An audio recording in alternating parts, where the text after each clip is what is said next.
हम सभी जानते हैं कि ज़्यादातर क्वेश्चन आपका एनसीईआरटी से ही पूछता है। तो हम लोगों ने चैप्टर बाय चैप्टर सारा देखने का प्रयास किया है एनसीईआरटी बुक को, और इससे पहले हम लोगों ने क्लास 6 देख लिया है, उसका सब्जेक्टिव भी देख लिया है, ऑब्जेक्टिव भी देख लिया है और सॉल्यूशन ऑफ एनसीईआरटी भी देख लिया है। तो अब हम लोग देख रहे हैं क्लास 7 का चैप्टर नंबर 3 और चैप्टर का नाम है फाइबर टू फैब्रिक्स, कपड़े के लिए फाइबर। आपका कपड़े के लिए फाइबर, ये आपका चैप्टर नंबर 7। ये सारा के सारा आउटलाइन ऑफ एनसीईआरटी है, ये मुख्य पार्ट है, ज़्यादातर आपको कंपटीशन में पूछता है और इसके सीबीएसई में भी काम आ सकता है सब्जेक्टिव के रूप में एग्जाम में। तो आज हम लोग देखते हैं पहला point, silk and wool are animal fibre because silk come from silk worm and wool is obtain from fleece, hair of sheep, goat, yak and some other animals. रेशम और ऊन पशु फाइबर होते हैं, रेशम और ऊन पशु फाइबर होते हैं क्योंकि रेशम कीड़े से आता है और ऊन यानी भेड़, बकरी, याक और कुछ अन्य जानवरों के बाल से प्राप्त होता है। आपका सिल्क वर्म जो होता है, सिल्क जो है सिल्क वर्म से आपको पाया जाता है, सीधी सी बात है, रेशम कीड़े से, और ऊल जो होता है आपको भेड़, बकरी जो ऊनी है उससे पाया जाता है। ये आपका सीप का विथ थिक हेयर, ये सब जितने भी हेयर है आपको देख रहे होंगे, ये आपका सीप है, भेड़ है, इसका बाल होता है, उसी को हम लोग ऊन बनाने में इस्तेमाल करते हैं। अगला पॉइंट देखते हैं, the wool yielding animal bear a thick coat of hair on their body, hair keep this animals warms because hair traps air which do not let the hair release from their body due to its poor conductivity। ऊन पैदा करने वाले जानवर के शरीर पर बालों का एक मोटा कोट रहता है। बाल इन जानवरों को गर्म रखते हैं क्योंकि बाल हवा में फंस जाते हैं, जो इसकी खराबी चलकता यानी कंडक्टिविटी जो होता है खराब होता है खराबी के कारण उनके शरीर से गर्मी को निकलने नहीं देता है। पॉइंट नंबर 3 देखते हैं, the hair skin of sheep has 2 types of fibre that form the fleece. भेड़ की बालों वाली त्वचा में 2 प्रकार के रेशे होते हैं जो उनके निर्माण करते हैं, आपका निर्माण करते हैं। 2 टाइप का रेशे होता है, द कोर्स बियर्ड हेयर, मोटे दाढ़ी के बाल, and the fine soft under hair close to the skin, त्वचा के बालों के नीचे का महीन मुलायम। The fine hair provides the fibre for making wool, महीन बाल ऊन बनाने के लिए रेशे प्रदान करते हैं।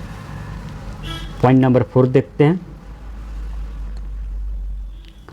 Some breed of sheep have only fine under hair, their parents are especially chosen to give birth to sheep with fine under hair only. The process of selecting parents for obtaining a special character of their offspring, such as soft under hair in sheep, is called selective breeding. इस process को हम लोग selective breeding कहते हैं। भेड़ की उन नस्लों में केवल ठीक नीचे के बाल होते हैं, उनके माता पिता विशेष रूप से केवल पतले बालों वाली भेड़ों को जन्म देने के लिए चुने जाते हैं। अपनी संतान में विशेष लक्षण प्राप्त करने के लिए माता पिता का चयन करने की यह प्रक्रिया है। जैसे भेड़ के नीचे के कोमल बाल, उसको हम लोग क्या बोलते हैं, सिलेक्टिव ब्रीडिंग बोलते हैं, चयनात्मक प्रजनन कहलाते हैं। पॉइंट नंबर 5 देखते हैं, apart from sheep, wool is also obtained from yak, angora goat, camel, llama and alpaca।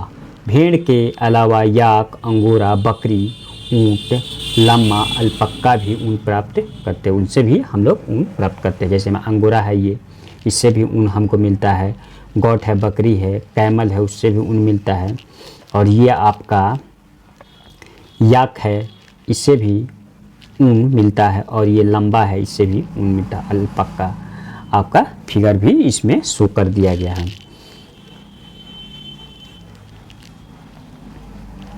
Sheep are reared in many part of our country of wool. Certain breed of sheep have thick coated of hair on their body which yield good quality wool. Once the reared sheep have developed a thick growth of hair, hair is a shape of for obtain wool. सही है। देखिए, ऊन के लिए हमारे देश के कई हिस्सों में भेड़ को पाला जाता है। भेड़ की कुछ नस्लें के शरीर पर बालों की मोटी परत होती है जो अच्छी गुणवत्ता वाले ऊन का उत्पादन करती हैं। एक बार पाले जाने वाली भेड़ के बाल घने हो जाते हैं और ऊन प्राप्त करने के लिए बालों को मुड़ाया जाता है। यह आपका प्रोसेस हुआ, किस तरह के कैसे हम लोग प्राप्त करते हैं आपको भेड़ का बाल। पॉइंट नंबर 7 देखते हैं। ऊल प्रोडक्शन इन्वॉल्व वेरियस स्टेप। ऊल हम लोग को ऊन बनाने के लिए बहुत सारा स्टेप यूज करते हैं। The hair of wool yielding animals is a cut, और उसका बाल को काटते हैं एनिमल से, एंड प्रोसीड इनटू ऊल, और इसको हम लोग ऊल में बनाते हैं। Different step are shearing, scouring, sorting, grading, dyeing and making yarn. ऊन उत्पादन में विभिन्न चरण शामिल हैं। ऊन देने वाले जानवरों के बालों को काटकर ऊन में संसाधित किया जाता है, प्रोसेस किया जाता है। विभिन्न चरण कतरनी, परिमार्जन, छटाई, ग्रेडिंग, रंगाई, यार्न बनाया जाता है। देखिए, ये आपका फिगर में भी प्रोसेस हो गया है। बाल काटने के बाद ये बाल काट रहा है सीप का, शेयरिंग ऑफ ए सीप, ये आपका बाल काट रहा है। और इसमें स्कोरिंग इन ए टैंक, एक उसमें स्कोरिंग कर रहा है, या फिर स्कोरिंग बाय ए मशीन, इसमें मशीन से, और रोलिंग इन इनटू यार्न, और इसके यार्न में ये आपका द प्रोसेस ऑफ फाइबर, ये आपका होल प्रोसेस देख लेते हैं। ये आपका प्रोसेस है। The process of fibre into wool can be represented as follow. सबसे पहले क्या करते हैं, शेयरिंग करते हैं, स्कोरिंग करते हैं, सॉर्टिंग करते हैं, और फिर क्लीनिंग ऑफ वर्स, फिर रोलिंग एंड डाइंग करते हैं, फिर उसके बाद हम लोग रंग देते हैं। तो अभी तक मेरे चैनल को दोस्तों लाइक और सब्सक्राइब ना किए हैं तो मेरे चैनल को लाइक करें, सब्सक्राइब कर लें। ये मेरा टूलन है चैनल का नाम, और ताकि आप लोग को नोटिफिकेशन मिलता रहे। पॉइंट नंबर 8 देखते हैं।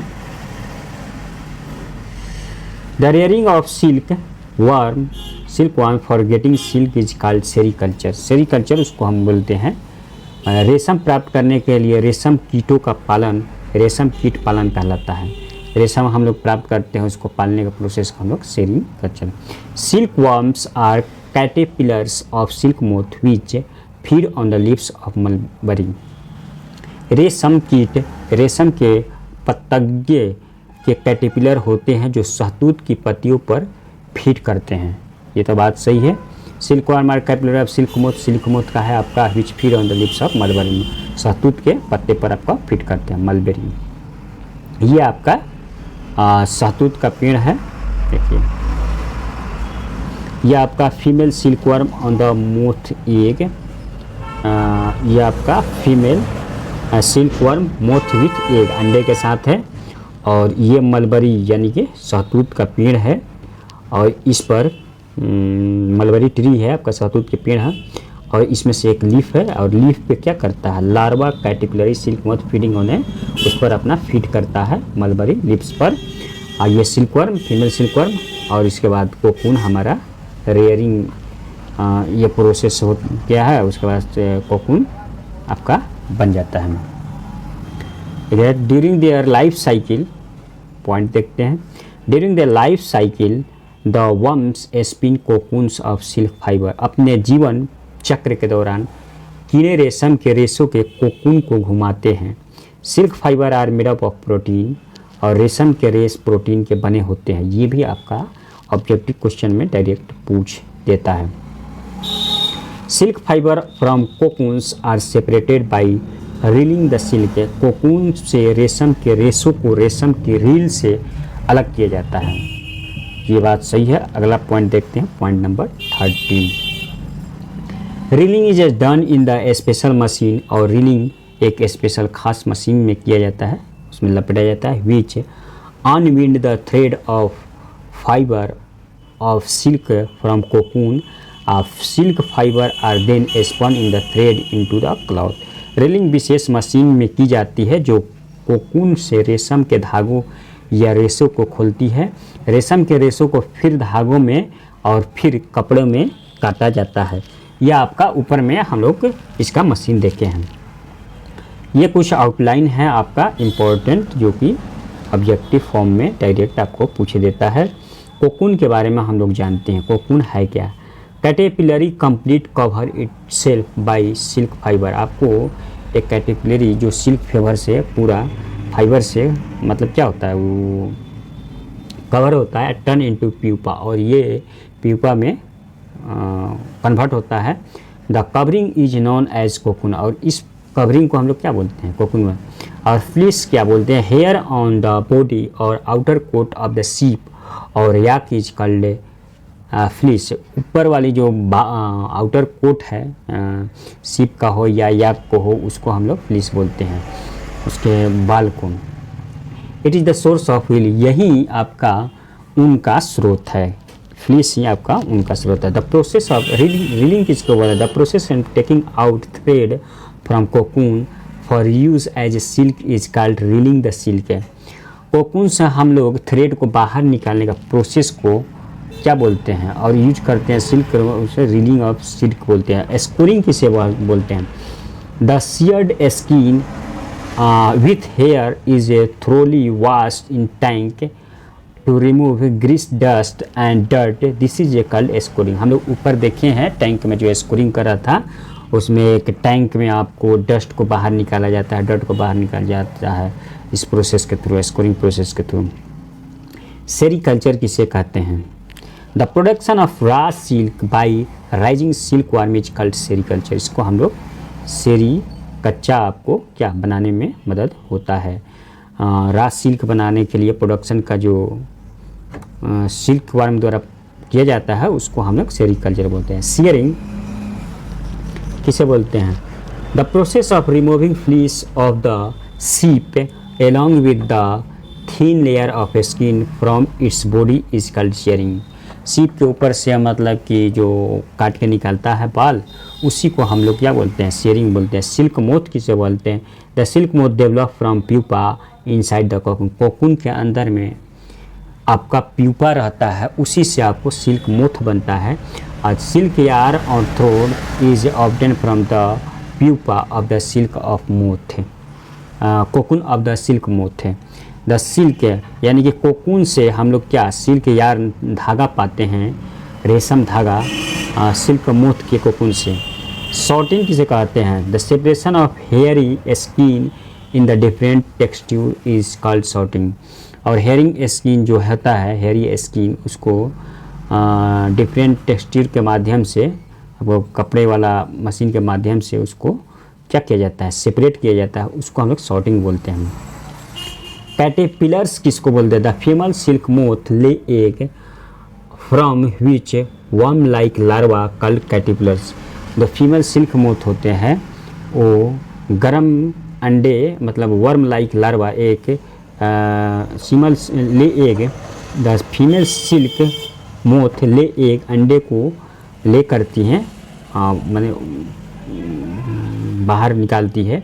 From which worm like larva called caterpillar, और उससे एक वर्म लाइक के कीड़े की तरह एक लार्वा रहता है, उसी को हम लोग कैटरपिलर कहते हैं। सिल्क वर्म आर हैच, और सिल्क वर्म से सेवा जाता है। मलबेरी सिल्क मोथ है। The most common silk moth Bombyx mori is known as mulberry silk moth. इस सिल्क मोथ को और बॉम्बे मोरी मोथ को ये ज़्यादातर जाने जाते हैं, उसको हम लोग मलबेरी सिल्क मोथ बोलते हैं। तो दोस्तों अभी आज के लिए बस इतना ही। अभी तक मेरे चैनल को लाइक और सब्सक्राइब ना किए हैं तो मेरे चैनल को सब्सक्राइब करें, लाइक करें और शेयर करें। और इस मेरे चैनल का नाम है टू लर्न, और इस बेल आइकन को आप लोग क्या करें, ऑन कर दें, ताकि मैं जैसे अगला वीडियो डालूं तो आप लोग को जल्द से जल्द नोटिफिकेशन मिले। आज के लिए इतना ही। Thank you.